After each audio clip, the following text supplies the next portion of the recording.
Auzu billahi minash shaitanir rajim. Bismillahir Rahmanir Rahim. I am Sharik Ali. Alhamdulillah, I am a Muslim, but I am an average Muslim. I am not a scholar, I am not a Hafiz, and I am not a Maulana, and of course, I am not a Mulla.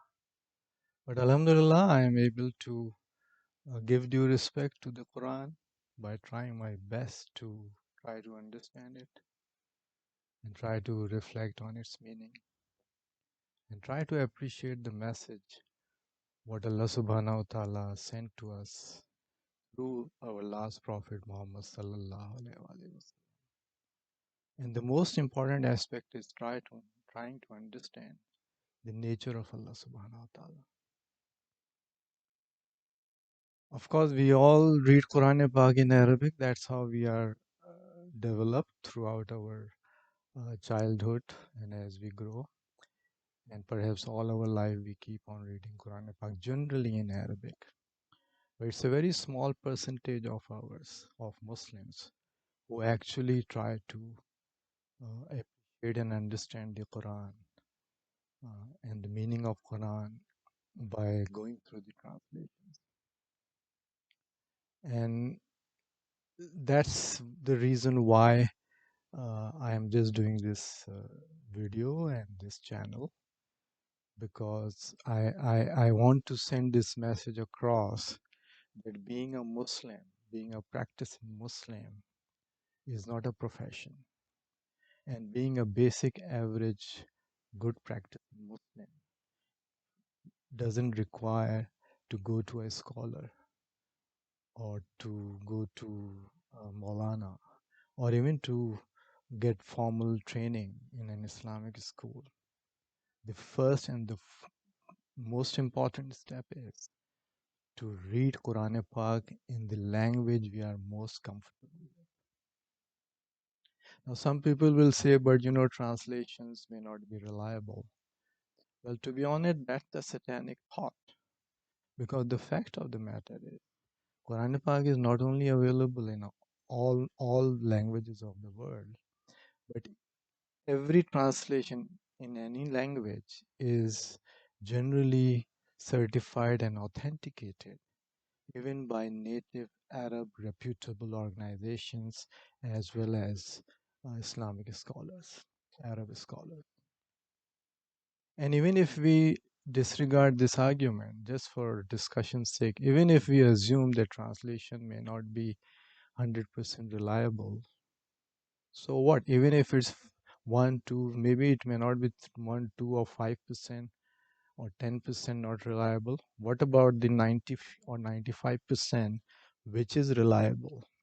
So just because of this small doubt, we are giving up, we are sacrificing this whole ocean of benefits and the blessings which Allah subhanahu wa ta'ala has kept for us. Of course, reading in Arabic has its own blessings. We should not undermine that. That is also very important. But that was not the intent of Allah subhanahu wa ta'ala, that we just keep reading in Arabic like a parrot all our life. That's about it. No, the intent of Quran Pak is and was and will be to transform us. And that's what our last Prophet Muhammad sallallahu alaihi wasallam demonstrated in his role model life. But we cannot appreciate even his sunnah and his life without first appreciating the message of Allah subhanahu wa ta'ala. And of course, it's very important to also appreciate that we can go through all the available Islamic material on social media, all sorts of videos. We can go to Friday prayers every week. We can listen to the sermons there every week. We can talk to scholars. We can read all sorts of Islamic books and material. We can read all sorts of ahadith or listen to videos of the topmost popular scholars. But nothing will have the magic and the power and the transformation and the inner peace which will come out of reading and appreciating and reflecting on the Quran Pak in the language we are most comfortable with. That's the top level objective. Once we have done that, automatically everything will fall into place. Then you will be able to appreciate more the Sunnah of Prophet Muhammad Sallallahu Alaihi Wasallam. So that is the critical part. And having said that, I can tell you with full responsibility that doing all this, which I said earlier, like Friday sermons and material and all, you can do it all your life. You will not even achieve a small part of what you will achieve by directly committing to Quran Pak's translation in the language we are most comfortable with. And we all should appreciate that a full round of Quran Pak in any language, including Arabic, should not take more than 15 hours. So it only requires 15 hours, and if we commit to suppose do one round at least once a year, it's 15 hours per year. Now imagine the time we spend on social media, on different topics, or on dramas or movies, or even social gatherings, and during those gatherings, the vain talk and the gossip sessions we do, we cannot take out 15 hours, and then we believe that we are giving due respect to Quran Pak. So I think this is a very big tragedy. And this is the root cause, and that's why I've launched this channel. At least I want to feel that there was something which I was trying to do to to do my part and to fulfill my duties to Quran Pak. And of course, we all know what are our duties for Quran Pak. The first and foremost duty is we should believe that it is from Allah Subhanahu wa Taala, sent to us through last Prophet Muhammad Sallallahu Alaihi Wasallam. It's a divine guidance, which is the last guidance from Allah Subhanahu wa Taala, and it is valid till the last day. That's duty number one. Duty number two, we have to know how to read it in Arabic, and we must read it in Arabic. Duty number three, we must read it in the language we understand and appreciate its meaning. Duty number four, we must implement it individually on our own life, whatever we learn. And having done that, it's our duty, next duty is to implement it within our immediate family as much as possible. Then within our close, spread it to our close family as friends, to our community, to our city, and so on.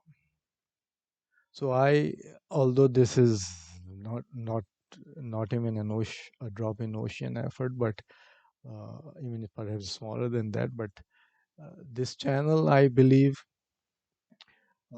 is an effort to demonstrate that what I said earlier, that we don't need to be scholars or have formal Islamic training. We just focus on committing ourselves to Quran Pak. And that's the message I am trying to give. It's a message from an average Muslim who is not a scholar, not a Hafiz, not a Maulana, not a Mulla, who has never gone to any Islamic school. But it's a message to average Muslims who are 90% of the world population, Muslim population, that please don't be among those unfortunate Muslims who go away from this world, who pass away without appreciating and understanding the meaning of Quran. And of course, we also have to appreciate that inner peace which we all strive for. It's impossible to have that inner peace without understanding Quran, reflecting Quran, and trying our best to practice it and implement it by seeking guidance from the role model life and sunnah of Prophet Muhammad Sallallahu Alaihi Wasallam. Of course, we can do our obligatory 5-time prayers. We can do fasting in Ramadan. We can do Hajj. We can do multiple Hajj. We can do multiple Umrahs. We can do charity. We can do everything. But trust me and take my words on this. Although I am not an authority, but you will appreciate if you give even little bit of importance to what I'm saying, that you can never get that inner peace and you can never appreciate what Allah subhanahu wa ta'ala and his prophets, including the last prophet Muhammad sallallahu alaihi wasallam, intended without appreciating what's written in Quran and Pak and reflecting on it. And it's not difficult. We all know four times in chapter number 54, which is Surah Moon or Qamar, four times Allah subhanahu wa ta'ala repeated and said, we have made Quran easy to understand. Is there anyone to understand it, or is there anyone to reflect on? So that's a guarantee. It's written in Quran and Pak. So why do we need to treat it as a profession? We don't need.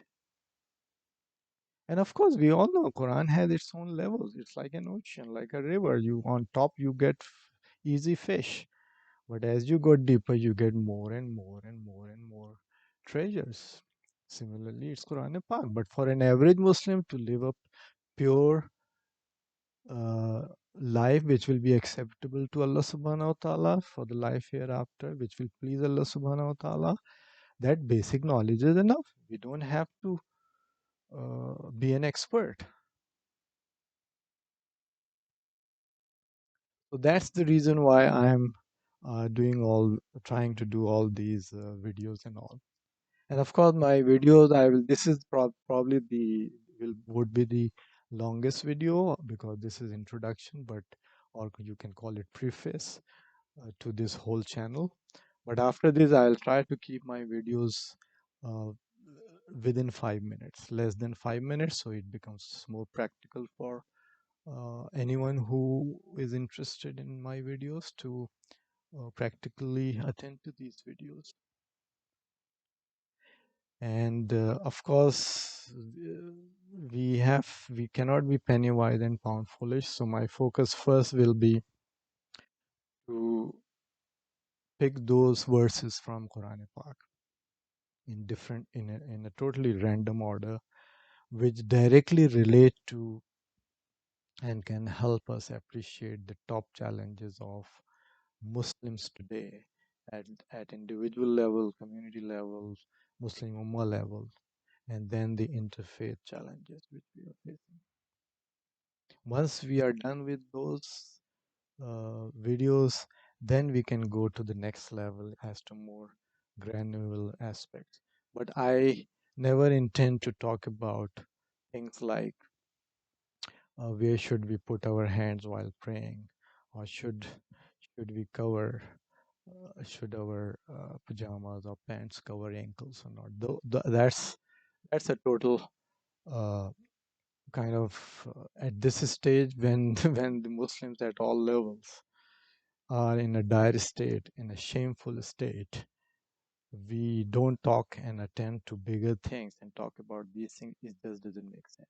It's like being penny wise and pound foolish. It's just like, as I always say, not focusing on the success of the life hereafter, or focusing only on this short life at the cost of the success in the life hereafter, is just like we are trying to save a penny by spending infinite trillions of dollars. How does that sound? How intelligent would that be?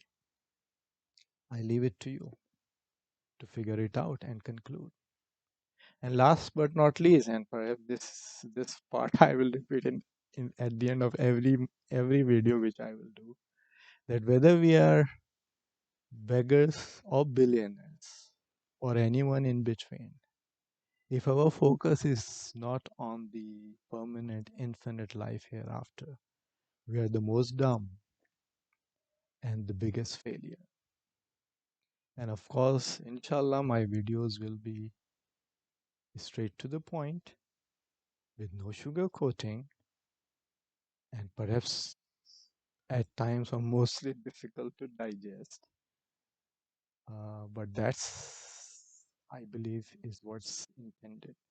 And of course, I will not talk about good things. I will talk about the challenges because that's what we need at all levels. May Allah subhanahu wa ta'ala give us guidance and opportunity to give the Quran and the Sunnah of Prophet Muhammad sallallahu alaihi wasallam its due respect and fulfill our obligations towards these things. Inshallah, see you with my future videos. Allah Hafiz.